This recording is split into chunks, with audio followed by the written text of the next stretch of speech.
I've shown you several ways to bring in content, upload resources, link to resources, but also create several activities in itslearning, whether that's a task referring to something they need to do in a book they brought home, or whether it's something that's fully online. But the next topic is about how to make sure that your students get this content presented to them at the right time, so they know when to do what, basically.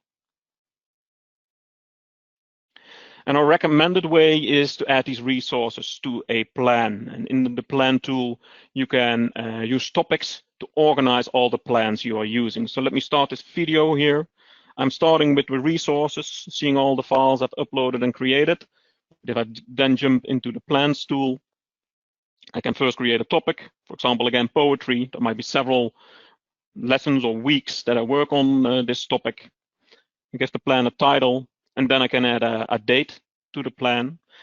What this date is, what this time span is, that depends on your practice. You might work with events that are on a certain date and time your students work on this content, or a specific date, or even a whole week where you don't really mind when your students are working on the content, as long as it's done by the end of the week.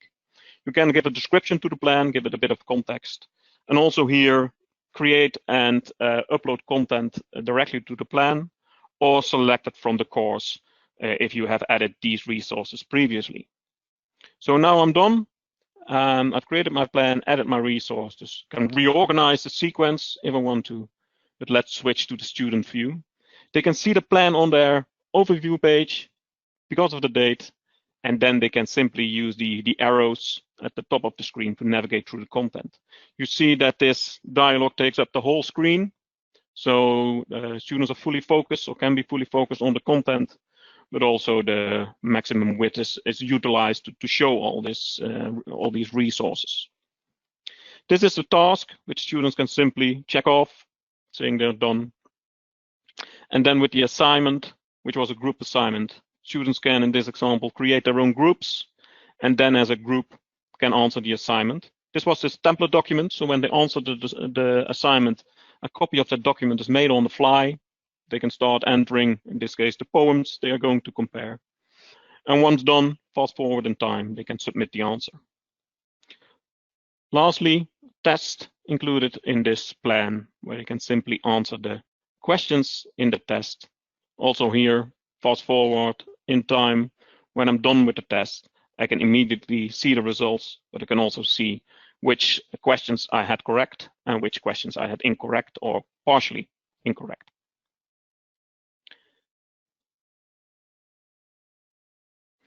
So the planner or the plan tool, one way to organize your resources and, so to speak, present them on a silver platter to your students. But another way to organize your resources is by using learning paths.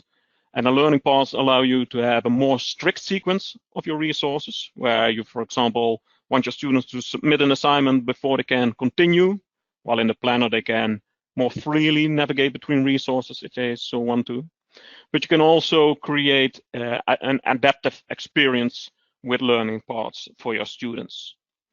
So let me start the video again. You can create learning paths via the add page under activities. But if you already have a folder with a bunch of resources, you can also convert that folder into a learning path. Now for each resource, a step will be created with the condition when a student can move forward to the next resource.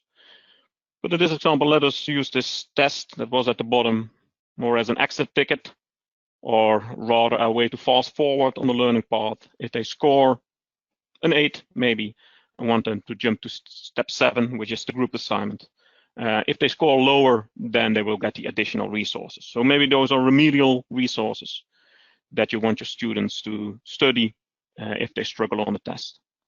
You can still include a learning path in a plan, maybe next to other resources if you so want to make sure it's positioned at the overview page, like here, of the planner of the course overview.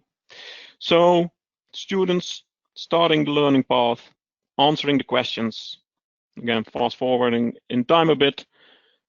Once the test is completed, I get the next step available. And in this case, I said that you needed to score an 8 to advance to the group assignment. In this case, I score a 6.4, and that means that I get the additional or the remedial resources presented before I can get to that group assignment. One thing, you see the 6.4 and the 8, that's what we call an assessment scale in itslearning. That's just one of the many assessment scales you can use. So if that doesn't fit your practice, you can even create your own assessment scales or pick one of the default assessment scales that are available in itslearning.